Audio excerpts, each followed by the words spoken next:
सास का घूंघट। ये है देविका। देविका पढ़ी लिखी और मॉडर्न लड़की है, लेकिन उसकी शादी ऐसे परिवार में हुई है जो गांव में रहता है।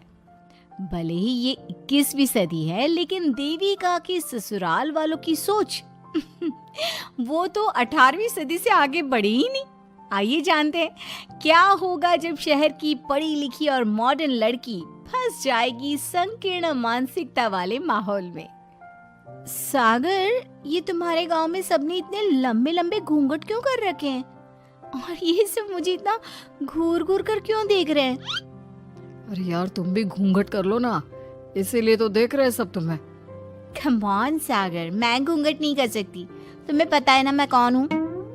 लेकिन देविका, मेरे पिताजी, चाचा जी, बड़े भैया और जीजा जी ने तुम्हें बिना घूंघट के देख लिया ना तो बहुत गुस्सा होंगे और न जाने कौन कौन से फरमान सुनाएंगे।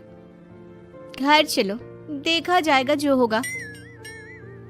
सागर देविका से कई बार कहता है कि वो घूंघट कर ले, लेकिन देविका सागर की नहीं सुनती और अपने ससुराल के दरवाजे पर पहुंच जाती है। जब देविका वहां पहुंचती है तो देखती है कि उसकी सास बिमला, चाची सास कम्मो और जेठानी सुजाता ने लंबा सा घूंघट कर रखा था, पर उनकी ननद वीना ने घूंघट नहीं किया हुआ था। लेकिन हाँ, उसके सर पर सलीकी के साथ दुपट्टा जरूर ओढ़ा हुआ था। सागर अपनी पत्नी को सबसे मिलवा रहा होता है, तभी सागर के पिता जोगिंदर बोलते हैं, सागर, तूने बहू को इस घर के तौर तरीके नहीं समझा। हमारे घर की औरतें बिना घूंघट के किसी पर आए मर्द के सामने नहीं आती और तू इसे ऐसे ही ले आया। पिताजी, मैं समझा दूंगा। वो नई नई शहर से आई है ना, इसलिए उसे पता नहीं है। सागर की बात सुनकर उसके चाचा जी महेंद्र बोलते हैं, ये बात तो तुझे गांव में कदम रखते ही अपनी बीवी को समझानी चाहिए थी। हमारा गांव में बहुत नाम है। तेरी बीवी ऐसे गांव भर में घूमेगी तो क्या इज्जत रह जाएगी हमारी। ये बोलकर जोगिंदर और महेंद्र वहां से चले जाते हैं। शाम को घर की सारी औरतें खाने की तैयारी करती है। खाना तैयार हो जाता है, लेकिन घर की कोई भी औरत खाना नहीं खाती। बहुत रात हो जाती है, तब देविका कहती है, सासू माँ, खाना बने हुए तो देर हो गई, रात भी बहुत हो गई है, हम लोग खाना क्यों नहीं खा रहे हैं? अरे बहू, ये क्या बोल रही हो? हमारे यहाँ घर की औरतें तब तक खाना नहीं खाती जब तक घर के मर्द खाना ना खा ले। लेकिन इतनी देर हो गई, आप सबको भूख नहीं लग रही क्या? तभी देविका की जेठानी सुजाता कहती है, लग तो रही है, लेकिन यहाँ की यही रीत है, ये निभानी तो पड़ेगी ना। भाभी जी, ये रीत नहीं है, औरतों को प्रताड़ित करने का एक तरीका है। अगर इस घर के आदमी पूरी रात नहीं आए तो पूरी रात खाना नहीं खाओगी क्या? देविका ये बोलकर सीधा सागर के पास जाती है। सागर उसे समझाता है, देविका, यहाँ ऐसा ही होता है, तुम थोड़ा सब्र कर लो, पिताजी और चाचा जी आते ही होंगे, फिर हम सब खाना खाएंगे।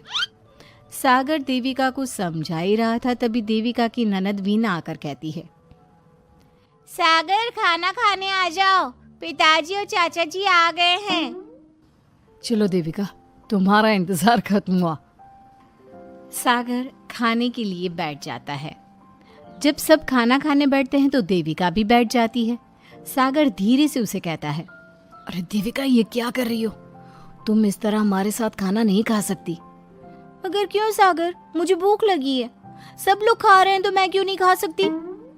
ये हमारे घर का नियम है, पहले घर के आदमी खाते हैं और बाद में औरतें। लेकिन सागर, हमारे घर में तो ऐसा कोई नियम नहीं है। देविका और सागर में बहस छिड़ जाती है। तब सागर का बड़ा भाई कहता है, सागर, तेरी बीवी को एक बार में समझ में नहीं आता क्या कि इस घर की औरतें मर्दों के खाना खाने के बाद ही खाना खा सकती है?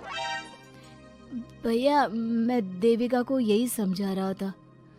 मुझे तो लग रहा है कि इसके दिमाग में कोई बात ही नहीं बैठती एक बार में।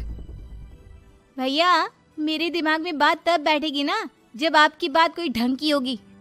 अरे आखिर क्यों घर की औरतों को आप लोगों की बात खाना मिलेगा? हाँ, अब से पहले घर की किसी औरत ने घर की किसी मर्द से इस लहजे में बात नहीं की थी, इसलिए वो सब देविका की बात सुनकर हैरान रह गए। तभी सागर की जीजा और वीना के पति कल्याण जी कहते हैं, ये क्या है सागर? इस घर की दीवारों को औरतों की इतनी ऊंची आवाज सुनने की आदत नहीं है। अपनी बीवी को बोल जरा होश से काम ले और चुपचाप चली जाए। क्यों चली जाऊं मैं चुपचाप? इस घर की औरतें आपकी हर बात बर्दाश्त कर लेंगी, लेकिन मैं शहर की पढ़ी लिखी लड़की हूँ। आपके कोई भी फालतू के रीति रिवाज मैं नहीं बर्दाश्त करने वाली। इस तरह देविका ने सारे घर की औरतों के लिए मिसाल पैदा कर दी। जोगिंदर के घर में पहली बार किसी महिला ने विरोध का स्वर उठाया है। ये बात घर के किसी मर्द को बर्दाश्त नहीं हो रही है। तभी जोगिंदर कहता है, महेंद्र, मोहन, इस बेशर्म लड़की को कमरे में बंद कर दो और आज इसे कोई खाना नहीं देगा। अगर किसी ने इसे खाना दिया तो मैं उसे जिंदा नहीं छोड़ूंगा। महेंद्र और मोहन उसे कमरे में बंद कर देते हैं और उसे खाना भी नहीं देते। रात के 3 बज जाते हैं। भूख की वजह से देविका को नींद भी नहीं आती। तभी उसे कुछ महसूस होता है। ऐसा लग रहा है कोई दरवाज़ा खोल रहा है, लेकिन इतनी रात को कौन हो सकता है? कहीं सागर तो नहीं? देविका उम्मीद भरी नजरों से दरवाजे की तरफ देखती है, लेकिन दरवाजा खोलने वाला सागर नहीं बल्कि विमला और कम्मो है। माँ जी, चाची जी, आप दोनों? बहू, ये ले, हम तेरे लिए खाना लाए हैं, खा ले। और ये बात ना तो किसी को बताना मत कि हमने तुझे खाना दिया है, नहीं तो हमारे मर्द मार मार कर हमारा बुरा हाल कर देंगे। माँ जी, आप यहाँ इतना घुट घुट कर क्यों रहती हो? देविका, अब तू भी इस घर की बहू है। तू भी हमारी तरह रहना सीख ले। इस घर के कायदे कानून अपना ले। इस घर के मर्द तो कभी बदलने वाले हैं नहीं बहू, तो तू ही बदल ले अपने आप को। माँ जी, बदलाव अच्छे के लिए हो तो हमें बदलना चाहिए। बेकार और बेतुकी बातों का तो विरोध करना चाहिए। दोनों ने देविका को समझाने की कोशिश की, लेकिन देविका ने उल्टा उन्हें ही समझा दिया। इसी तरह एक दिन देविका किसी बात पर जोर जोर से हंस रही थी। तभी देविका की सास विमला ने उसे टोकते हुए कहा, अरे बहू, तू इतनी जोर जोर से क्यों हंस रही है? हमारे घर की औरत इतनी जोर जोर से नहीं हंसती।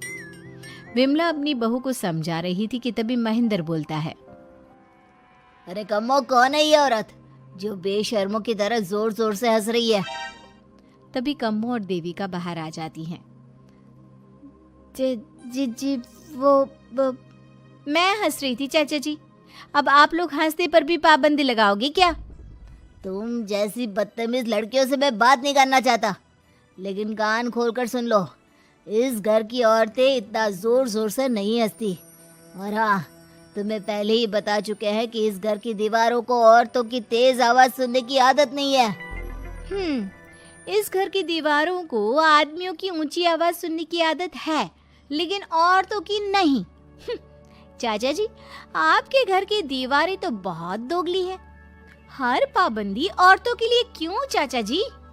औरतें ये नहीं कर सकती, औरतें वो नहीं कर सकती। औरतें सांस ले सकती है या उस पर भी पाबंदी है? चुप हो जाना बहू, मत बोल और घूंघट कर ले। ये तेरे चाचा ससुर है, थोड़ा तो लिहाज कर। कम्मो के समझाने पर भी देविका चुप नहीं होती। वो महेंद्र से ऐसे ऐसे सवाल पूछती है जिनका जवाब उसके पास होता ही नहीं। महेंद्र गुस्से से सागर को आवाज देता है। महेंद्र की आवाज सुनकर घर के सभी आदमी बाहर आ जाते हैं। जी जी चाचा जी, आपने बुलाया? अपनी मुंह जोर बीवी को यहाँ से ले जाने तो कुछ अनर्थ हो जाएगा। क्या हुआ चाचा जी? तेरी बीवी जिस तरह से मुझसे बात कर रही है, छोटे बड़े की तमीज नहीं है इसे। कम से कम 7 दिन तक ये कमरे से बाहर नहीं निकलनी चाहिए। अगर इसे मैंने कमरे से बाहर देख लिया तो किसी की खैर नहीं, समझे? पर मैंने कुछ गलत नहीं बोला। सागर जो सच है मैंने वही कहा है। देविका, चलो मेरे साथ। लेकिन सागर, मेरी बात तो सुनो। सागर देविका को वहां से ले जाता है। इसी तरह से कई दिन बीत गए। अब देविका अपने ससुराल में हर गलत बात का विरोध करने लगी, लेकिन जितना ज्यादा वो विरोध करती, उसके ससुराल वाले उस पर उतना ही ज्यादा अत्याचार करते। अब देखना यह है कि देविका अपने ससुराल वालों के अत्याचार को यूं ही सहती रहेगी क्या उसके ससुराल में घूंघट में औरतों का दम इसी तरह घुटता रहेगा? अगर आप इन सवालों के जवाब जानना चाहते हैं ना, तो हमें कमेंट करके ज़रूर बताइएगा। और हमारी स्टोरी को लाइक, शेयर और चैनल को सब्सक्राइब करना ना भूलें। सास का घूंघट पार्ट 2। पिछले अंक में हमने देखा कि देविका अपने ससुराल में हर गलत बात का विरोध करती, तो उसकी वजह से देविका पर उसके ससुराल वाले बहुत अत्याचार करने लगे। एक दिन देविका ने सचिन से कहा, सचिन, मैं तुम्हारे घर में नहीं रह सकती, तुम मुझे आज ही मेरे घर शहर भेज दो, मैं अपने मम्मी पापा के पास रहूंगी। क्यों देविका, तुम शहर क्यों जाना चाहती हो? यहाँ तुम्हें किस बात की परेशानी है? किस बात की परेशानी नहीं है सचिन, तुम्हारे घर के आदमी औरतों के साथ जानवरों जैसा व्यवहार करते हैं, मैं ऐसे माहौल में नहीं रह सकती। देखो देविका, तुम्हें यहीं रहना होगा। तुम्हारी शादी मुझसे हो गई है, अब मैं तुम्हारा पति हूँ और यही तुम्हारा घर है। अच्छा, तो तुम्हें याद है कि मैं तुम्हारी पत्नी हूँ? जब तुम्हारे पिताजी और चाचा जी मुझे एक एक हफ्ते के लिए कमरे में बंद कर देते हैं, तब तुम्हें क्यों याद नहीं आता कि जो औरत कमरे में बंद है वो तुम्हारी पत्नी है? जब तुम्हारे जीजाजी और भाई मुझसे बदतमीजी से बात करते हैं, मुझे खाने के लिए कुछ नहीं देते, तब भी तुम्हें याद नहीं आता कि मैं तुम्हारी पत्नी हूँ? देखो देविका, तुम बेकार की बातें मत करो। तुम यहाँ ढंग से रहोगी, सबकी बात मानोगी, तो कोई तुम्हें कुछ नहीं कहेगा। इस तरह जानवर की तरह रहना ढंग से रहना है तो सॉरी सचिन, मैं नहीं रह सकती, मैं आज ही अपने घर जाऊंगी। ये बोलकर देविका अपना सामान पैक कर लेती है और घर से जाने लगती है। सचिन भी उसके पीछे पीछे चलता है और उसे समझाने की कोशिश करता है। जब ये सब जोगिंदर ने देखा तो बोल पड़ा, बहू, यह सब क्या हो रहा है? कहाँ जा रही हो? सचिन, बताओ अपने पिताजी को कि कहाँ जा रही हूँ मैं। तुम्हें शर्म नहीं आती अपने पति का नाम लेते हुए? मैं अपने पति का नाम ले रही हूँ, इसमें आपको क्या परेशानी है? आपका नाम तो नहीं ले रही हूँ ना। देविका, ये किस तरह से बात कर रही हो तुम पिताजी से? जिस तरह से करनी चाहिए उस तरह से कर रही हूँ बात। इससे अच्छी तरह से मैं तुम्हारे घर के किसी भी आदमी से बात नहीं कर सकती। तीनों की बात सुनकर घर के बाकी लोग भी वहां आ जाते हैं। तभी जोगिंदर कहता है, हमारे घर की औरतें अपने मर्दों का नाम नहीं लेती। तुम्हारे शहर में होता होगा, लेकिन हमारे यहाँ पर ऐसा कुछ नहीं होता। बहू, सचिन तुम्हारा पति है, तुम उसका नाम मत लिया करो। तुम अपने पति का नाम लेने की जगह ए जी, ओ जी, सुनो जी कहा करो। पति ना परमेश्वर होता है। तो परमेश्वर का तो हम नाम लेते हैं। क्यों माँ जी, क्या आप अपने इष्ट देव का नाम नहीं लेती? माँ जी, ये सब इन पुरुषों के बनाए तौर तरीके हैं औरतों को दबाने के लिए। ये बेशर्म लड़की ऐसा नहीं सुधरेगी। ये हमारे घर की औरतों को भड़का रही है। सचिन, तुम इसे चुप कराओगे या फिर मैं करूं? नहीं नहीं पिताजी, मैं अभी समझा देता हूँ। चलो देविका अंदर। और कितना तमाशा बनाओगी मेरा? सचिन, मैं अंदर नहीं बाहर जाऊंगी, अब मैं यहाँ नहीं रह सकती। देविका की बात सुनकर महेंद्र कहता है, भाई साहब, ये लड़की इस घर से और गांव से बाहर ना जानी चाहिए, नहीं तो हमारे घर और गांव की औरतें भी ऐसी ही हरकतें करेंगी। वो भी मर्दों के खिलाफ बगावत करेंगी। और मैं भी देखती हूँ कि मुझे घर से बाहर जाने से कौन रोकता है। बहू, इनसे बहस करने का कोई फायदा नहीं, तुम अंदर चलो। इस गांव के मर्दों के अंदर बहुत अहंकार भरा हुआ है। देविका किसी की बात नहीं सुनती और अपना सामान उठाकर घर से बाहर जाने लगती है। तभी वहां मोहन और कल्याण आते हैं। कल्याण देविका के हाथ में से उसका सूटकेस छीन लेता है और मोहन देविका को जोरदार थप्पड़ मारता है। देविका का सर दीवार में लगता है और वो बेहोश हो जाती है। देविका, देविका तुम ठीक तो हो? भैया, आपकी हिम्मत कैसे हुई मेरी पत्नी पर हाथ उठाने की? सचिन, तुम जल्दी से देविका भाभी को अंदर कमरे में ले जाओ, मैं अभी वैद्य जी को लेकर आती हूँ। वीना जल्दी से वैद्य जी को लेकर आती है। वैद्य जी थोड़ी देर तक देविका की जांच करते हैं और कहते हैं, मुबारक हो आप सबको, आपकी बहू माँ बनने वाली है।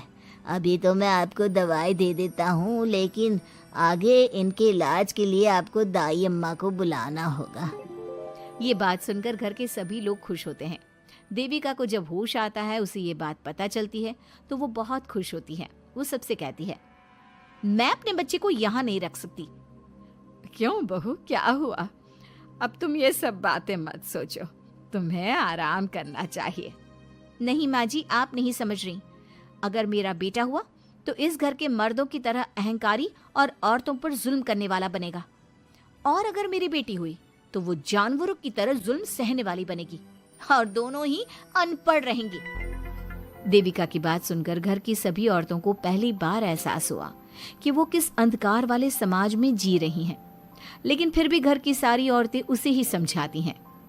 बहू देखो, तुम्हारी बात सही है, लेकिन तुम इस हालत में सफर नहीं कर सकती। हाँ बहू, तुम यहीं रहो, अपना और अपने बच्चे का ख्याल रखो। देखो ना देविका भाभी, हमें बिल्कुल भी पढ़ना लिखना नहीं आता, अपना नाम भी नहीं लिख पाते, तो आप मुझे थोड़ा पढ़ा दीजिए ना। देविका, तुम्हारी बातें सुनकर पहली बार हमें एहसास हुआ है कि कैसे माहौल में हम जी रहे हैं। तुमने हमारे अंदर उम्मीद की नई रोशनी पैदा की है। यहाँ से मत जाओ तुम। देविका ने घर की औरतों की बात सुनी तो उसका दिल पसीज गया। उसने गांव में ही रहने का फैसला लिया। वो अपने घर की औरतों को रोज पढ़ाती, उन्हें अपने अधिकारों के बारे में, देश के बारे में बताती। इसी तरह कई दिन बीत गए और एक दिन सुजाता ने सचिन से कहा, सचिन, देविका की तबीयत ठीक नहीं, तुम जल्दी जाकर दाई अम्मा को बुला लाओ ना। भाभी, दाई अम्मा क्या कर लेंगी? आप किसी डॉक्टर को बुला लो, मेरी तबीयत ठीक नहीं है। देविका, गांव के लोग डॉक्टर पर भरोसा नहीं करते। दाई अम्मा बरसों से ये काम कर रही है, वो तुम्हें ठीक कर देगी। सचिन, तुम्हारे घर वाले अनपढ़ हैं, तुम तो पढ़े लिखे हो ना, देख नहीं रहे मेरी हालत क्या हो रही है। तभी तो बोल रहा हूँ, समय बर्बाद मत करो, मैं अभी आता हूँ। सचिन दाई अम्मा को बुलाकर ले आता है। दाई अम्मा घरेलू नुस्खों से देविका का इलाज तो कर देती है। कुछ समय के लिए उसकी हालत भी स्थिर हो जाती है, लेकिन वो पूरी तरह से ठीक नहीं होती। फिर देविका सचिन से कहती है, सचिन, मुझे समझ में नहीं आ रहा तुम मुझे डॉक्टर के पास क्यों नहीं ले जा रहे। मैं माँ बनने वाली हूँ और मुझे ये भी नहीं पता कि मेरा हेमोग्लोबिन कितना है। दाई अम्मा कर रही है ना तुम्हारा इलाज। लेकिन दाई अम्मा को कुछ समझ में ही नहीं आ रहा कि मेरे साथ क्या हो रहा है। अगर देखो तुम मुझे नहीं लेकर गए ना तो मैं खुद ही चली जाऊंगी। अगले दिन देविका की तबीयत दोबारा बिगड़ जाती है और दाई अम्मा के किसी भी नुस्खे से वो ठीक नहीं हो रही थी। देविका ने सारी हिम्मत जुटाई और वो अकेली ही डॉक्टर के पास जाने लगी। उसे देखकर मोहन कहता है, बहू, इस हालत में कहाँ जा रही हो? आप लोगों के भरोसे रही ना तो आप लोग मुझे मार ही डालोगे। डॉक्टर के पास जा रही हूँ मैं। बहू, तेरा दिमाग तो ठिकाने पर है। हमारे घर की औरतें मर्दों से इलाज नहीं कराती। हे भगवान, इन जाहिल लोगों को मैं कैसे समझाऊं? डॉक्टर औरतें भी होती हैं। बहू, तो हमें पागल मत बना, हमने तो कभी कोई महिला डॉक्टर नहीं देखी। तू झूठ बोलकर निकलना चाहती है ना? इस गांव की सरहद से आप लोग कभी बाहर नहीं गए ना, इसलिए आप लोगों को नहीं पता कि महिलाएं डॉक्टर के अलावा क्या क्या है। ए लड़की, तुझसे तमीज से बात कर रहे हैं तो तू ज्यादा हवा में मत उड़। बोला ना एक बार, चल अंदर जा। चाचा जी, मैं अंदर नहीं जाऊंगी, डॉक्टर के पास जाऊंगी। मेरा इलाज सिर्फ डॉक्टर ही कर सकता है। ये बोलकर देविका घर से निकल रही थी कि तभी जोगिंदर ने उसे कमरे में ले जाकर बेड पर जोर से धक्का दे दिया, जिसकी वजह से देविका के पेट में चोट लग गई और वो दर्द की वजह से जोर जोर से चिल्लाने लगी। ये देखकर घर की सारी औरतें देविका को संभालने लगी। देविका, हिम्मत रखो, सब ठीक हो जाएगा। देविका भाभी, आप ठीक हो ना? माँ, कुछ करिए ना, भाभी की तबीयत बहुत खराब हो रही है। लेकिन मैं क्या कर सकती हूँ? भाभी, कुछ तो करो, कहीं बहू को कुछ हो ना जाए। उधर जोगिंदर मेन गेट पर बड़ा सा ताला लगा देता है और कहता है, आज के बाद इस घर से कोई भी औरत बाहर नहीं निकलेगी। देविका का बच्चा भी इसी घर में होगा, ये जिंदा रहे या मर जाए। जोगिंदर की बात सुनकर सभी औरतें बाहर आती हैं। जब विमला को इस बात का एहसास हो जाता है कि जोगिंदर देविका को डॉक्टर के पास किसी कीमत पर नहीं जाने देगा, तब विमला पहली बार अपना घूंघट उठाकर तेज आवाज में कहती है, मैं भी देखती हूँ देविका को डॉक्टर के पास जाने से कौन रोकता है। आज देविका डॉक्टर के पास जाकर रहेगी। देविका की सास का घूंघट आखिरकार उतर ही गया।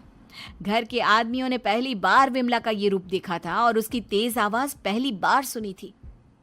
क्या विमला अपनी बहू की जान बचा पाएगी या जोगिंदर अपनी पत्नी की आवाज भी दबा देगा? ये जानने के लिए हमारे अगले एपिसोड का इंतजार कीजिए और हमें कमेंट में ये भी बताइए कि घर की औरतों को आगे क्या कदम उठाना चाहिए। सास का घूंघट पार्ट 3। अब तक हमने देखा कि देविका की हालत बहुत नाजुक है, लेकिन घर के आदमी उसे डॉक्टर के पास नहीं जाने दे रहे और जोगिंदर ने घर के मेन गेट पर बहुत बड़ा ताला लगा दिया है। लेकिन देविका की सास विमला पहली बार घूंघट उठाकर समाज के बनाए नियम का उल्लंघन करती है और देविका की जान बचाने की कोशिश में जुट जाती है। मैं भी देखती हूँ मेरी बहू को डॉक्टर के पास जाने से कौन रोकता है।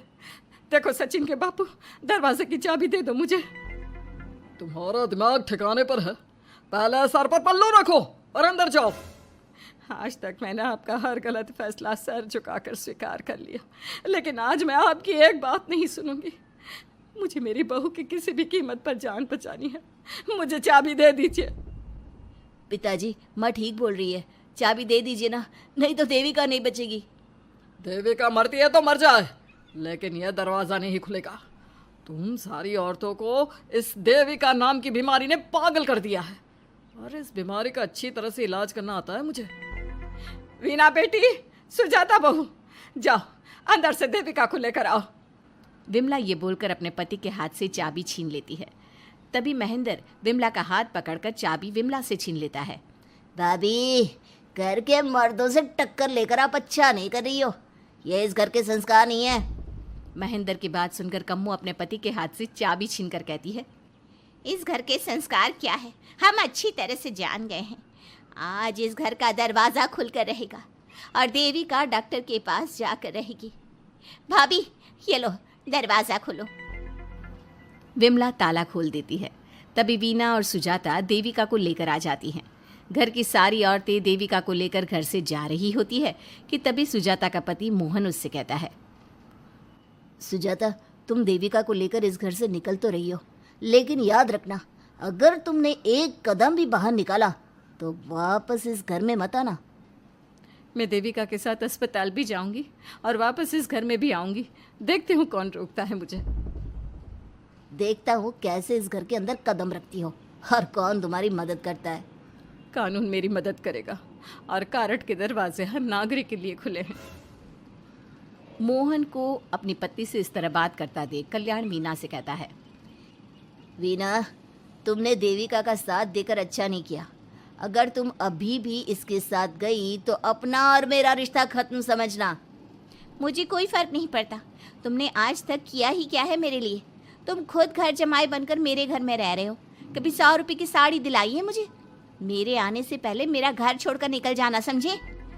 ये बोलकर वीना और घर की सभी औरतें देविका को अपने साथ अस्पताल ले जाती है। वहाँ जाने के बाद डॉक्टर जल्दी से देविका का चेकअप करता है। चेकअप करने के बाद वो गुस्से से कहता है, ये क्या किया है तुमने?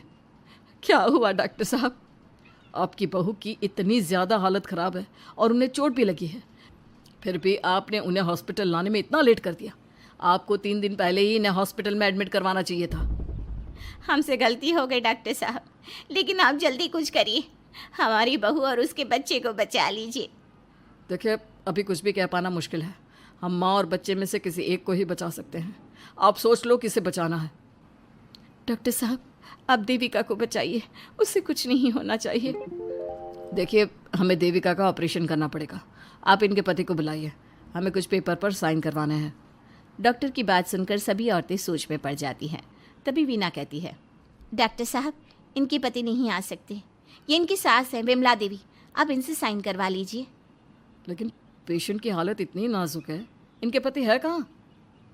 वो अपने आदमी होने का धर्म निभा रहा है। पति धर्म के बारे में उसे कुछ नहीं पता। डॉक्टर साहब, वो नहीं आएगा। क्या क्या करना है आप मुझे बताइए। थोड़ी देर बाद डॉक्टर देविका का ऑपरेशन शुरू कर देते हैं। जब वो ऑपरेशन थिएटर से बाहर आते हैं तो कहते हैं, आप लोगों की किस्मत अच्छी है, देविका भी सुरक्षित है और उसका बच्चा भी। डॉक्टर, बेटा हुआ है या बेटी? बेटा हुआ है। सब लोग बहुत खुश होते हैं। कुछ दिन तक देविका उसी हॉस्पिटल में रहती है और उसके ससुराल की औरतों ने उसका बहुत ध्यान भी रखा। अब देविका कुछ हद तक ठीक हो गई। डॉक्टर ने देविका को घर जाने की इजाज़त दे दी, लेकिन सभी सोच में पड़ गए। हम भाभी को घर ले तो जाएं, लेकिन माँ आपको घर का माहौल पता है ना, देविका भाभी अभी पूरी तरह से ठीक नहीं हुई। भाभी वहाँ आराम नहीं कर पाएंगी और पता नहीं घर के सारे आदमी हमारे साथ क्या करेंगे। माँ, क्या हम डॉक्टर से बात करके देविका को थोड़े दिन और यहाँ नहीं रख सकते? जब वो पूरी तरह से ठीक हो जाएगी तो उसे यहाँ से ले जाएंगे। ये बात सुनकर विमला सोच में पड़ जाती है।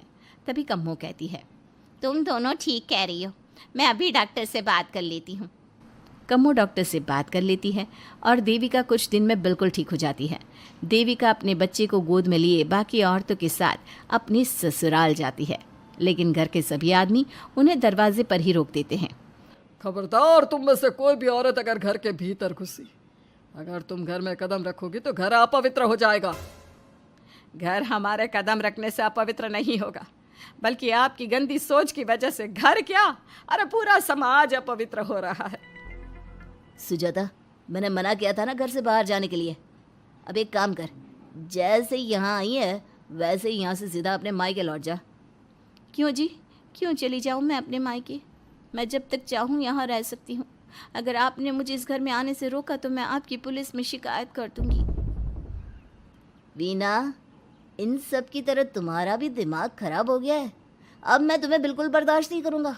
तुम्हें ऐसी सज़ा दूंगा कि तुम याद रखोगी।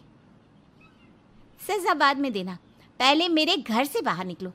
खुद पूरी जिंदगी में एक घर नहीं खरीद पाए और मुझे सबक सिखाने की बात बोल रहे हो। देखो वीना, तुम इस घर की बेटी ज़रूर हो, लेकिन कल्याण इस घर में ही रहेगा। उसने बहुत कुछ किया है इस घर के लिए, लेकिन तुम अब यहाँ नहीं रह सकती। क्यों नहीं रह सकती? इस घर पर मेरा उतना ही हक है जितना सचिन का। देश के कानून ने मुझे ये हक दिया है। अगर मैं चाहूँ तो कोर्ट का सहारा लेकर इस जायदाद का आधा हिस्सा ले सकती हूँ। और हाँ कल्याण, तुमसे तलाक भी ले सकती हूँ। वीना, देविका के साथ रह रहकर तुम्हारा दिमाग भी खराब हो गया है। और कम्मो, मैंने तुमसे कितना मना किया, घर से बाहर मत जाओ, देविका की मदद मत करो, लेकिन तुमने मेरी एक नहीं सुनी। अब तुम इस घर से और मेरी ज़िंदगी से चली जाओ। ये कदम उठाकर तुमने बिल्कुल अच्छा नहीं किया। ये कदम तो मुझे उस समय उठाना चाहिए था जब मैं माँ बनने वाली थी। आपके झूठे अहंकार और गलत नियमों की वजह से मैंने अपने दो बच्चे खो दिए। अगर उस समय मैं दाई अम्मा से इलाज ना कराती और हॉस्पिटल चली जाती तो सचिन के बराबर मेरे भी 2 बेटे होते। सभी पति इस बात पर अड़े हुए थे कि वो अपनी अपनी पत्नियों को घर के अंदर नहीं आने देंगे। देविका बहुत देर तक सबकी बातें सुनती रही। फिर उसने अपने पति से कहा, सचिन, तुम्हारे घर के आदमियों की बात तो मैंने सुन ली, अब तुम बताओ तुम्हारा क्या फैसला है? देविका, मुझे माफ़ कर दो, मैं तुम्हारे लिए कुछ नहीं कर सकता, मैं मजबूर हूँ। मुझे पता था सचिन, तुम्हारा यही जवाब होगा। मुझे अपने आप पर हैरानी है कि मैंने बिना रीढ़ की हड्डी वाले आदमी से प्यार ही क्यों किया, शादी क्यों की। अब मैं आप सबसे बस आखिरी बार पूछ रही हूँ, तुम हमें अंदर आने दे रहे हो या नहीं, या मैं पुलिस को फ़ोन करूँ? देविका, आज तक हमारे गांव में पुलिस ने कभी कदम नहीं रखा और तू हमारे घर के दरवाजे पर पुलिस को लेकर आएगी? तेरी हिम्मत कैसे हुई ये बात करने की? आज तक इन औरतों ने घर से बाहर कदम नहीं निकाला था और 2-4 दिन में तूने इन सबको इनके अधिकार भी याद करा दिए। अब तो तुम बिल्कुल इस घर में नहीं आ सकते। घर की औरतें घर के बाहर खड़ी थी और घर के आदमी घर के दरवाजे पर। उनकी लड़ाई देखकर पूरा गांव इकट्ठा हो गया। देविका को अस्पताल पहुंचाकर घर की औरतों ने काम तो अच्छा किया। इस काम से देविका और उसके बच्चे की जान भी बच गई, लेकिन इनकी जान बचाने की कीमत घर की औरतों को कैसे चुकानी होगी, इसके लिए आपको आने वाला एपिसोड देखना होगा। और हमारे प्यारे दर्शकों, हमें कमेंट करके ज़रूर बताइए कि देविका के साथ बाकी औरतों को क्या करना चाहिए। क्या उन्हें घर के अंदर जाने के लिए संघर्ष करना चाहिए या फिर वो घर छोड़कर चले जाना चाहिए? सास का घूंघट पार्ट 4। अब तक हमने देखा कि देविका के ससुराल के आदमी औरतों को घर के अंदर नहीं आने दे रहे हैं। देविका उन्हें पुलिस में जाने की धमकी देती है, जिससे पूरे गांव में अफरा तफरी मच जाती है।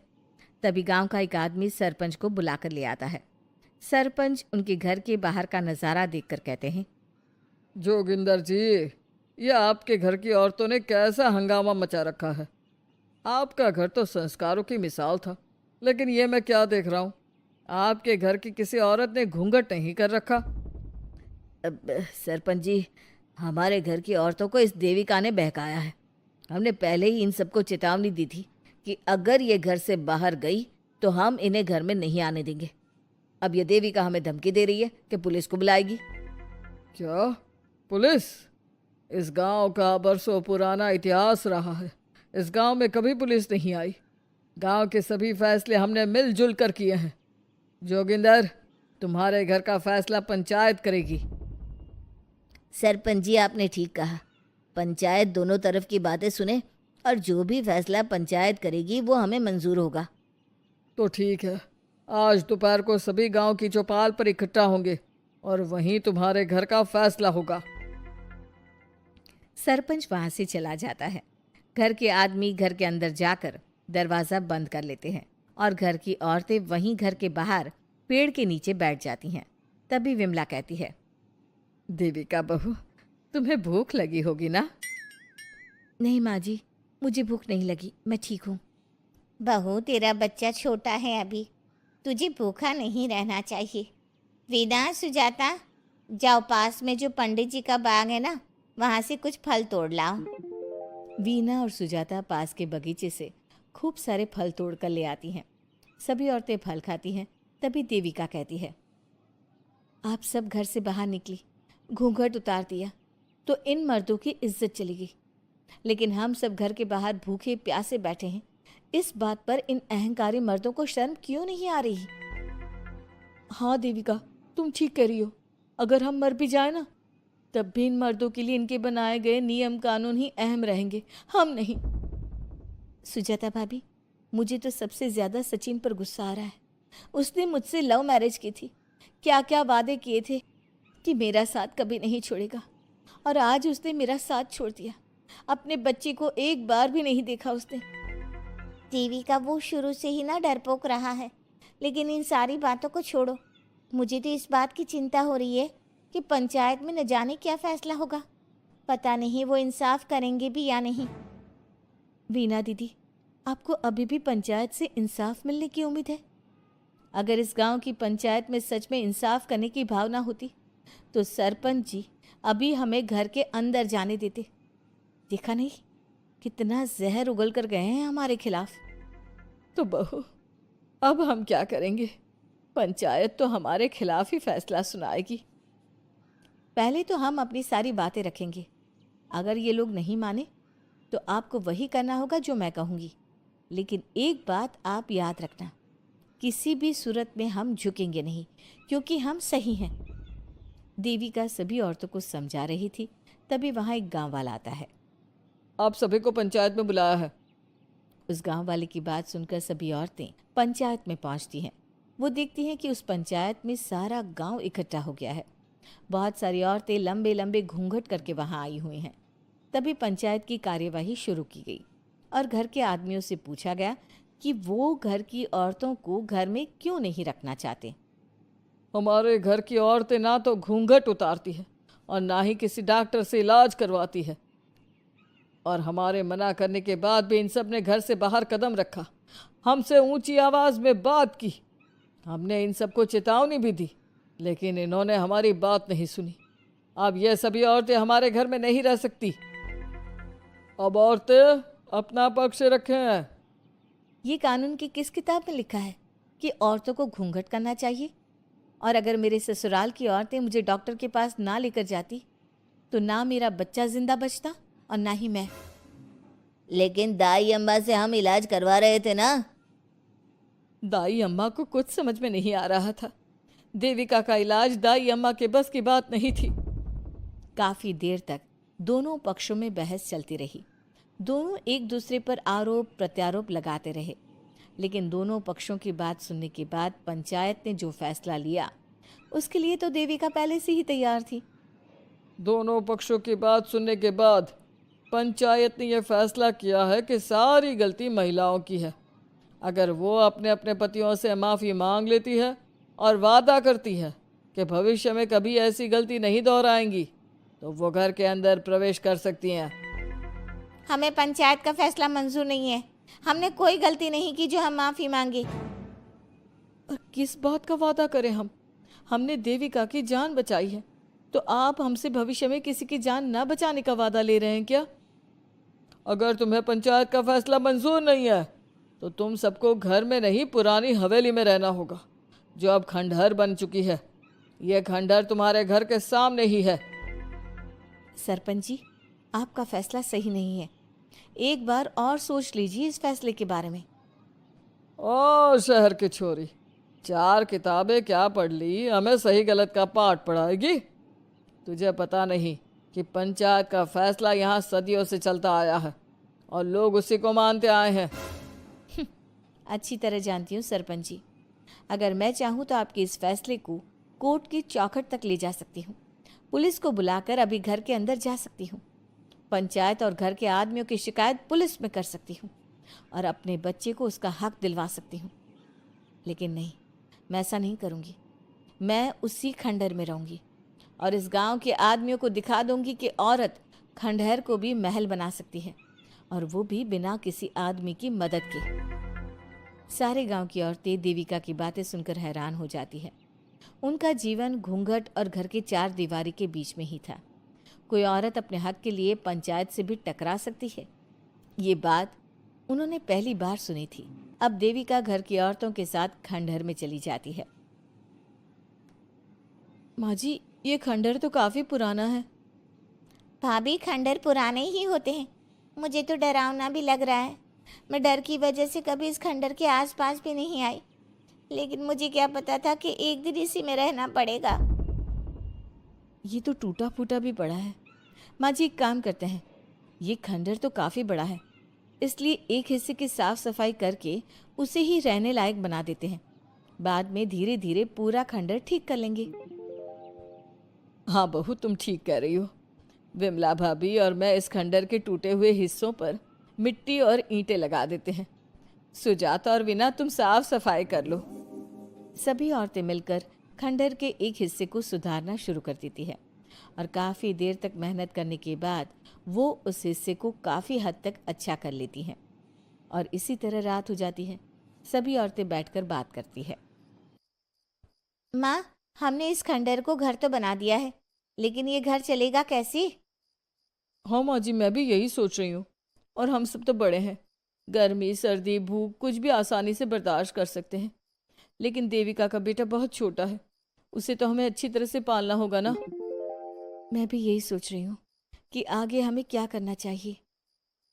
कम्मू और मैं मिलकर मिट्टी का चूल्हा और मिट्टी के बर्तन बना देते हैं। कुछ दिन के लिए खाने का इंतजाम भी हो जाएगा, क्योंकि यहाँ पर खेत और बाग बगीचे आसपास ही है, कहीं से कुछ भी ले सकते हैं। पहले आप मुझे ये बताइए कि आप सब लोगों को आता क्या है, मतलब कोई ऐसा काम जिसका आपको शौक हो, जो आपने बचपन से किया हो। बहू, तेरे दिमाग में चल क्या रहा है? माँ जी, बहुत कुछ चल रहा है, बस अब हमारा सारा ध्यान इस बात पर होना चाहिए कि हम अपने लिए अच्छे से अच्छा क्या काम कर सकते हैं। आप सब हिम्मत से और समझदारी से काम लो, फिर देखना हम इस खंडहर को भी महल बना देंगे। इसके लिए सबसे पहले हमें आत्मनिर्भर बनना होगा। देविका सभी को समझा रही थी, तभी उसका बेटा रोने लगा। उसने अपने बेटे को गोद में उठाया और उसे चुप कराने लगी। अब देविका के सामने सबसे बड़ी चुनौती थी कि वो किस तरह से ससुराल की औरतों को आत्मनिर्भर बनाए और किस तरह से अपना घर चलाए। हमारे प्यारे दर्शकों, अब आप बताइए, देविका और घर की सभी औरतों ने अपने पतियों से माफी ना मांगकर सही किया या गलत? क्या उनका खंडहर में रहने का फैसला सही था? अब देविका को क्या कदम उठाना चाहिए, हमें कमेंट में जरूर बताना। हमारी कहानी को लाइक, शेयर और चैनल को सब्सक्राइब करना मत भूलना। सास का घूंघट पार्ट 5। अब तक हमने देखा कि पंचायत के फैसले के अनुसार घर की सारी औरतें खंडहर में रह रही है। अब देविका के सामने सबसे बड़ी चुनौती ये है कि घर की औरतों को आत्मनिर्भर कैसे बनाया जाए। देविका ये सब सोच ही रही थी कि तभी उसकी नज़र मिट्टी के बर्तनों पर गई। अरे, ये इतने सुंदर सुंदर मिट्टी के बर्तन किसने बनाए हैं? ये बर्तन तो माँ जी और चाची जी ने बनाए हैं। अरे वाह, इतने सुंदर बर्तन तो मैंने आज तक नहीं देखे। माँ जी, चाची जी, आपने ये कहाँ से सीखा? अरे बहू, ये तो हम बचपन से बनाते आ रहे हैं। ये स्टील, पीतल और कांच के बर्तन तो अब चले हैं। पहले तो मिट्टी के बर्तन में ही लोग खाना खाते थे। ठीक है, तो हम दोबारा से मिट्टी के बर्तनों में लोगों को खाना खाना सिखाएंगे। वीना दीदी और सुजाता भाभी, आप दोनों बताओ, आप दोनों को क्या क्या आता है? मुझे तो खाना अच्छा बनाना आता है, बस खाना बनाने के अलावा मैंने कभी कुछ किया ही नहीं। और वीना दीदी, आप बताओ, आपको क्या क्या आता है? पता नहीं, मैंने बचपन से यही सुना है कि लड़कियों को ये नहीं करना चाहिए, लड़कियों को वो नहीं करना चाहिए, इसलिए मैंने कभी कुछ किया ही नहीं। देविका, वीना को सिलाई, कढ़ाई और बुनाई बहुत अच्छी आती है। हाँ, आती तो है, लेकिन बहुत अच्छी नहीं। बहुत अच्छी भी आ जाएगी।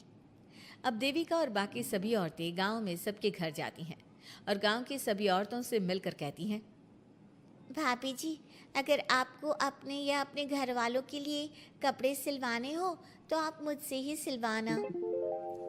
बहन जी, मिट्टी का चूल्हा, बर्तन या मटका बनवाना हो तो मुझसे ही बनवाना। मैं और विमला दीदी आपके घर के सारे बर्तन बना देंगे। भाभी, आप कभी किसी काम में व्यस्त हो और खाना ना बना पाओ ना, तो आप मुझे बता देना, मैं आपके घर के लिए खाना बना दूंगी। वो क्या है ना, आप तो सारा दिन खेतों में काम करती हो और कभी कभी खाना भी नहीं बना पाती होंगी, इसलिए। इस तरह घर की औरतें जी जान से अपने अपने कामों में लग जाती है। धीरे धीरे उनका काम बढ़ जाता है और वो अपने खंडहर को ठीक करने में लग जाती हैं। वहीं दूसरी ओर घर के सारे आदमी घर का काम संभाल नहीं पा रहे थे। अरे भाई कल्याण, चाय तो पिला दे, जमाना हो गया अच्छी चाय पिए हुए। आप भी ना घर के दामाद से क्या क्या काम करवाते हैं? अभी लाता हूँ चाय। कल्याण, तुम दामाद नहीं बेटे हो, इसलिए इस घर के सुख दुख, घर के काम और बाहर के कामों में तुम्हारा सहयोग तो होना ही चाहिए ना। इतने में कल्याण चाय बनाकर ले आता है। जैसे ही सचिन चाय पीता है तो उसके मुंह से चाय निकल जाती है। जीजा जी, ये क्या बनाया है? इतनी कड़वी चाय? इससे अच्छा तो करेले का जूस होता है। देख सचिन भाई, मैं तो ऐसी ही चाय बनाता हूँ, पीनी है तो पी, नहीं पीनी है तो अपने आप बना ले। मैं खाना बनाने जा रहा हूँ और अकेला नहीं बना सकता, आप में से कोई मेरी मदद करो। सचिन मेरी चाय की बुराई कर रहे थे ना, तुम जाओ अब खाना बनाओ। सचिन और मोहन दोनों खाना बनाने में लग जाते हैं। मोहन भिंडी काटकर कढ़ाई में छोड़ देता है और उस पर पानी डाल देता है। आपने भिंडी में पानी क्यों डाला? शायद पानी नहीं डलता, पता नहीं, लेकिन माँ ने कभी भिंडी में पानी नहीं डाला था। लेकिन बिना पानी के भिंडी बनेगी कैसे? मतलब गलेगी कैसे? बिना पानी के बनाएंगे तो चिपक नहीं जाएगी कढ़ाई से? पता नहीं, चलो देखते हैं कैसे बनती है भिंडी। भैया, कितने दिन हो गए ना अच्छा खाना खाए हुए। खाना तो सुजाता बनाती है, इतना मज़ेदार खाना कोई और बना ही नहीं पाता। सचिन और मोहन खाना तैयार करके ले आए। सभी आदमी खाना खाने लगे। खाना बना तो बहुत बुरा था, लेकिन किसी ने बिना कुछ कहे खाना खा लिया। तभी जोगिंदर ने कहा, घर की हालत कितनी बुरी हो रही है, जगह जगह जाले लगे हैं। 2 दिन से तो किसी ने झाड़ू भी नहीं लगाई घर की। हाँ, और घर में गंदे कपड़ों के ढेर लगे हैं। मेरे पास तो ये आखिरी कुर्ता ही बचा है पहनने के लिए। कल्याण, मोहन, तुम किसी नौकर को रख लो ना। हमने 1-2 लोगों से बात की थी नौकर के लिए, लेकिन कोई घर में काम करने के लिए तैयार ही नहीं है। गांव के सभी लोग खेतों में ही मजदूरी कर रहे हैं। घर के सभी आदमी घर के काम में लगे रहते हैं, तो वो अपने खेतों पर भी ध्यान नहीं दे पाते और उन्हें हर महीने आर्थिक रूप से नुकसान उठाना पड़ता है। धीरे धीरे उनके घर की हालत खराब होने लगती है। एक दिन कल्याण सबसे कहता है, घर को तो औरत ही संभाल सकती है, हमारे बस का नहीं है घर संभालना। हमें किसी तरह से उस सब को वापस इस घर में लाना ही होगा। अरे कल्याण बेटा, पंचायत का फैसला था कि औरतें हमसे माफ़ी मांगे, लेकिन उन्होंने माफ़ी नहीं मांगी। अब हम उन्हें बुलाने गए तो उल्टा हमें ही अपनी अपनी पत्नियों से माफ़ी मांगनी पड़ेगी।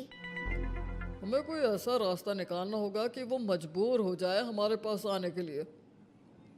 बापू, उन सभी ने अपने अपने काम शुरू कर दिए हैं, क्यों ना हम सबके काम में नुकसान कर दे, इससे वो मजबूर हो जाएंगे हमारे पास आने के लिए। भैया, ये कैसी बात कर रहे हो? इससे वो मजबूर नहीं होंगी बल्कि और भी ज़्यादा गुस्सा हो जाएंगी। मैं तो बोल रहा हूँ शराफत से जाकर माफ़ी मांग लेते हैं।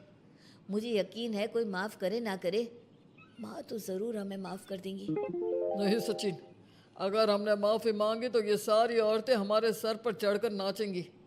हमें इनके सामने छोटा नहीं होना है। मोहन, कल्याण, तुम दोनों आज से ही काम शुरू कर दो। बस फिर क्या था, घर के सभी आदमी लग गए काम पर। मोहन और कल्याण रात को खंडहर में पहुंचे और उन्होंने सारे मिट्टी के बर्तन तोड़ दिए। उसके बाद वीना ने जो कपड़े तैयार करके रखे थे वो सारे कपड़े उन्होंने फाड़ दिए। सुबह जब घर की औरतों ने ये सब देखा तो परेशान हो गई। अरे, ये सारे बर्तन किसने तोड़ दिए? माँ, किसी ने मेरे सिले हुए कपड़े ही फाड़ दिए। ये हरकत कौन कर सकता है? और कौन करेगा भाभी, ये सब उन आदमियों की हरकत है।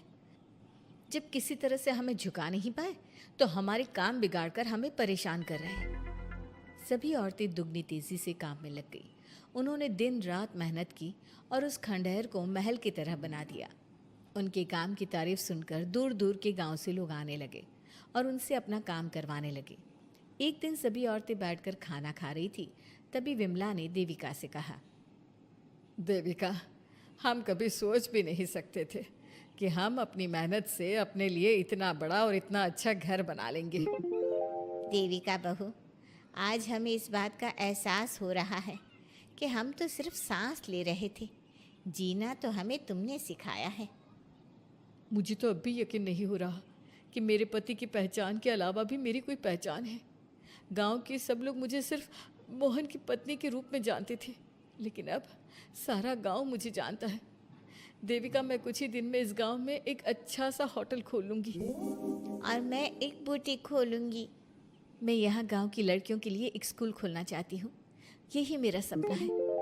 सभी औरतें खाना खाकर सो जाती है। रात बहुत ज़्यादा हो गई है, लेकिन देविका को नींद नहीं आ रही थी। तभी उसे किसी के कदमों की आवाज़ सुनाई दी। पहले तो देविका थोड़ी डर गई, लेकिन उसने हिम्मत करके उठकर देखा तो उसके सामने सचिन खड़ा था। सचिन, तुम यहाँ क्या कर रहे हो? कहीं तुम मेरा कोई नुकसान तो करने नहीं आए? मेरे पास तो किताबों के अलावा कुछ नहीं है, फाड़ना चाहो तो फाड़ सकते हो। देविका, मैं तुम्हारा कोई नुकसान करने नहीं आया हूँ, बस तुमसे माफ़ी मांगने आया हूँ। क्या? रात के अंधेरे में चोरों की तरह तुम मुझसे माफ़ी मांगने आए हो? प्लीज़ देविका, माँ और चाची को समझाओ कि वो बापू और चाचा जी से माफ़ी मांग ले और तुम सबको लेकर घर आ जाए। सचिन, तुम भी तो अपने बापू और चाचा को अपने साथ ला सकते थे ना, और माँ और चाची से माफ़ी मंगवा सकते थे ना। प्लीज़ देविका, मुझे माफ़ कर दो और घर चलो। कैसे माफ़ कर दूँ सचिन? तुमने मुझे मरने के लिए छोड़ दिया। अगर माँ और चाची हिम्मत करके मुझे अस्पताल ना ले जाती तो आज मैं और मेरा बच्चा जिंदा ना होते। ना तुम मुझे अस्पताल में देखने आए और ना ही अस्पताल से आने के बाद मेरा हाल चाल पूछा। मुझे तो छोड़ो, तुमने अपने बच्चे का चेहरा तक नहीं देखा और तुम मुझसे उम्मीद कर रहे हो कि मैं तुम्हें माफ़ कर दूँ? कभी नहीं सचिन। देखो देविका, हम सबको बहुत नुकसान हो रहा है। घर के काम की वजह से हम बाहर के काम पर ध्यान नहीं दे पा रहे। घर और जिंदगी दोनों अस्त व्यस्त है। वो इसलिए कि तुम सब आदमी संगठित नहीं हो। अपना दिमाग और ऊर्जा हमें परेशान करने में लगा रहे हो, और हम औरतें संगठित हैं। हम अपना दिमाग और ऊर्जा अपनी प्रगति में लगा रहे हैं। इसलिए हमने खंडहर को भी महल की तरह कर दिया और तुम्हारी हवेली खंडहर की तरह लगती है। सचिन देविका से बार बार माफ़ी मांग रहा है। क्या सचिन को अपनी गलती का सच में पछतावा है, या फिर ये घर के आदमियों की कोई नई चाल है? ये जानने के लिए आपको हमारे आने वाले एपिसोड का इंतज़ार करना होगा। और हाँ, कमेंट करके हमें ये भी ज़रूर बताइए कि क्या देविका को सचिन को माफ़ कर देना चाहिए? क्या उसे सब कुछ भूल कर सचिन के साथ अपना घर बसाना चाहिए? या फिर सचिन को भूल जाना चाहिए? आज का घूंघट पार्ट 6। अब तक हमने देखा कि रात के अंधेरे में चुपके से सचिन देविका से माफी मांगने जाता है, लेकिन देविका कहती है, सचिन, मेरे लिए सबसे बड़ी चीज मेरा आत्मसम्मान है, इसलिए मैं तुम्हें माफ नहीं कर सकती। अब तुम यहां से जा सकते हो। देविका, एक बार मुझे मेरे बच्चे से तो मिलने दो। मैंने अभी तक उसे देखा भी नहीं है। कौन सा बच्चा सचिन? वही बच्चा जिसे तुमने और तुम्हारे बाप ने अपने घर के अंदर तक नहीं घुसने दिया। आज अचानक बच्चे की याद कैसे आ गई? देखो सचिन, चले जाओ यहां से। मेरे बच्चे के सामने और मेरे सामने फिर कभी मत आना। सचिन जब घर जाता है तो घर के सभी आदमी उसे डांटने लगते हैं। इतनी रात को कहाँ गया था सचिन? देविका से माफी मांगने। तुझे शर्म नहीं आई अपनी बीवी से माफी मांगते हुए? घर की इज्जत का कुछ ख्याल है कि नहीं? लेकिन चाचा जी, आखिर अपनी ही पत्नी से माफी मांगने में कैसी शर्म? लो जी लो, नवाबजादे पूछ रहे हैं कि कैसी शर्म। अरे मुझे अभी तक यह समझ में नहीं आता कि देविका तेरी पत्नी है या तू देविका की पत्नी है। जीजा जी, पति पत्नी एक समान होते हैं और माफी मांगने से कोई छोटा बड़ा नहीं होता। काश मैंने पहले अपनी पत्नी का साथ दिया होता। आज मैं आखिरी बार आपको समझा रहा हूं कि आप सब भी अपनी पत्नियों से माफी मांग लो। देविका ने तो मुझे माफ नहीं किया, शायद माँ, चाची, भाभी और दीदी ही आप सबको माफ कर दे। सचिन सभी को समझाने की बहुत कोशिश करता है, लेकिन कोई भी उसकी बात नहीं सुनता। वहीं दूसरी ओर सुजाता के हाथ का बना खाना सारे गांव में फेमस हो गया था, तो उसने एक बहुत अच्छा सा होटल खोल दिया। देविका, मैं चाहती हूँ मेरे होटल की सबसे पहली ग्राहक तुम ही हो, क्योंकि तुम्हारी वजह से ही आज मैं अपना खुद का होटल खोल पाई हूँ। क्यों नहीं भाभी? लेकिन भाभी, आपको अब अपने होटल में ना सिर्फ इंडियन खाना बनाना है, बल्कि इटालियन, चाइनीज और फ्रेंच खाना भी बनाना होगा। सुजाता सभी औरतों को अपने होटल का खाना खिलाती है। खाना खाने के बाद कम्मो कहती है, अरे बहू, इतना अच्छा खाना तो मैं भी नहीं बना सकती। तू तो वो हो गई, क्या कहते हैं उसे? मास्टर शेफ चाची जी। हाँ, मास्टर शेफ। बहू, अब तेरा होटल चलेगा नहीं बल्कि दौड़ेगा। हाँ बहू, तूने सच में खाना बहुत स्वादिष्ट बनाया है। अब वीना बेटी, तुझे क्या करना है? अपना बुटीक कब खोलेगी? माँ, कल ही कर देती हूँ। दुकान और सिलाई मशीनों का सारा काम हो गया है और वर्कर भी आ जाएंगे। तो ठीक है, फिर अच्छे काम के लिए देर नहीं करनी चाहिए। देविका, मैं चाहती हूँ कि मेरी दुकान का इनॉग्रेशन तुम करो। आखिर तुम्हारी वजह से तो मेरा बुटीक खुल रहा है। अगले दिन वीना भी अपना बुटीक खोल लेती है। उसका बुटीक भी चलने लगता है। माँ, आजकल ना कस्टमर ज़्यादा हो गए हैं। बुटीक में जो वर्कर है वो वर्कर कम पड़ रहे हैं। मुझे और वर्कर की ज़रूरत है। बेटी, गांव में तो तुझे कोई मिलने से रहा। अच्छे वर्कर तो शहर से ही मिलेंगे। हमें भी कुछ लोगों की ज़रूरत है जो हमारे बर्तन शहर ले जाकर बेच सके। देविका बहू, अब तू ही कुछ कर। ठीक है माँ जी, मैं अपने पापा से बात करती हूँ। वो अखबार में इश्तेहार दे देंगे तो कई वर्कर आ जाएंगे। कम्मो और विमला के बनाए बर्तन भी दूर दूर तक बिकने लगे। सभी औरतें देखते ही देखते बहुत फेमस हो गई। अब देविका ने गांव में अपना स्कूल भी खोल लिया।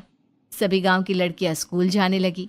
एक दिन देविका ने सभी से कहा, माँ जी, मैंने स्कूल तो खोल लिया है और गांव की लगभग सारी लड़कियां भी आ रही हैं, लेकिन कल से आप सब भी आएंगी, गांव की सभी औरतों के साथ। देविका बहू, कैसी बात कर रही है तू? इस उम्र में हम स्कूल जाते हुए अच्छे लगेंगे क्या? माँ जी, पढ़ने की कोई उम्र नहीं होती और आप सबको मैंने कितना कुछ तो सिखा दिया है। अगर आप सब स्कूल पढ़ने आएंगी तो इससे गांव की सभी औरतों को हिम्मत मिलेगी। लेकिन बहू, अब हमें पढ़ने की क्या जरूरत? अब तो हम बूढ़े हो गए हैं। चाची जी, जरूरत है पढ़ने की, और पढ़ने की कोई उम्र नहीं होती। अब देविका लड़कियों को पढ़ाने के साथ साथ गांव की औरतों की शिक्षा पर भी ध्यान देने लगी। कुछ दिन में घर की सभी औरतों के बारे में राज्य के बड़े बड़े मंत्रियों को पता चला और वो सीधा उनके गांव उनसे मिलने पहुंचे। देविका जी, आपकी वजह से पूरे गांव का नाम रोशन हो गया है। जगह जगह आपके घर की सभी औरतों की तारीफ हो रही है। हाँ देविका जी, आप सभी के बारे में सुनकर हम अपने आप को रोक नहीं पाए और आपसे मिलने आ गए। देविका जी, हम आपको और आपके घर की सभी औरतों को सम्मानित करना चाहते हैं और आपके स्कूल के लिए डोनेशन भी देना चाहते हैं। इस तरह मंत्री और गांव के सभी लोग देविका के साथ साथ उसके घर की सभी औरतों को प्रतीक चिन्ह देकर, फूलों की माला पहनाकर और शॉल देकर सम्मानित करते हैं। इसके अलावा देविका के स्कूल के लिए भी बहुत पैसा देते हैं। जिस पंचायत ने देविका के खिलाफ फैसला सुनाया था, उस पंचायत को अपने फैसले पर आज पछतावा हो रहा था। उधर घर के आदमियों की हालत और भी खराब हो रही है। बापू, चाचा जी, अब सचिन ने आपको समझाया था कि सबसे माफी मांग लेते हैं, तब आपने हमारी बात नहीं सुनी। अब देखिए, सभी का राज्य में कितना नाम हो रहा है। खुद मंत्री जी उनको सम्मानित करने आए हैं। बापू, मोहन और सचिन ठीक कह रहे हैं। हमारी हालत तो दिन पे दिन खराब होती जा रही है। ना तो हम घर का कोई काम कर पा रहे हैं और ना ही बाहर का। तुम लोग ज़रूरी बात सबसे आखिर में बताते हो। ये बात तुम लोग पहले भी तो बता सकते थे। भैया, हमें सबसे माफ़ी मांगनी चाहिए और सबको यहाँ बुला कर लाना चाहिए। ठीक है, तुम सब यही चाहते हो तो चलो, आज ही घर की सभी औरतों को घर ले आते हैं। घर के सभी आदमी चल देते हैं सभी औरतों से माफी मांगने के लिए। जैसे ही वो औरतों के पास पहुंचते हैं, सभी हैरान हो जाती हैं। कम्मो, ये सब यहाँ क्यों आए हैं? पता नहीं, लगता है आज फिर झगड़ा करने आए हैं हमसे। अगर आज कल्याण ने मुझे कुछ बोला तो इसे छोड़ूंगी नहीं मैं भी नहीं छोड़ूंगी मोहन जी को। ना इनका भरता बनाया तो मेरा नाम भी सुजाता नहीं। शांत रहो आप सब, देखने तो दो क्या कहते हैं।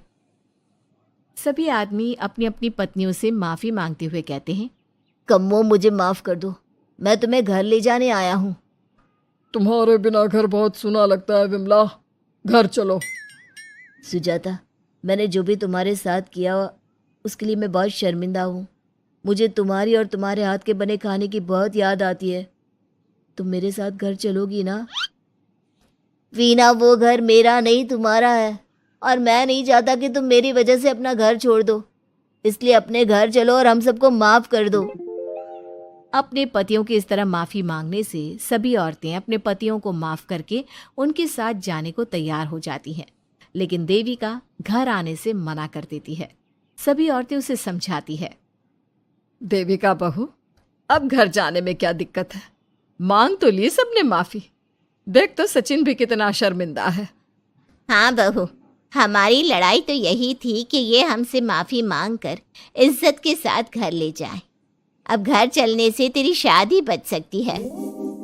चाची जी, मैं पहले भी बता चुकी हूँ, अब दोबारा से फिर कह रही हूँ, मेरे लिए शादी से बड़ा है आत्मसम्मान। आप लोगों की शादी आपकी मर्जी से नहीं हुई है, लेकिन मेरी शादी मेरी मर्जी से हुई है।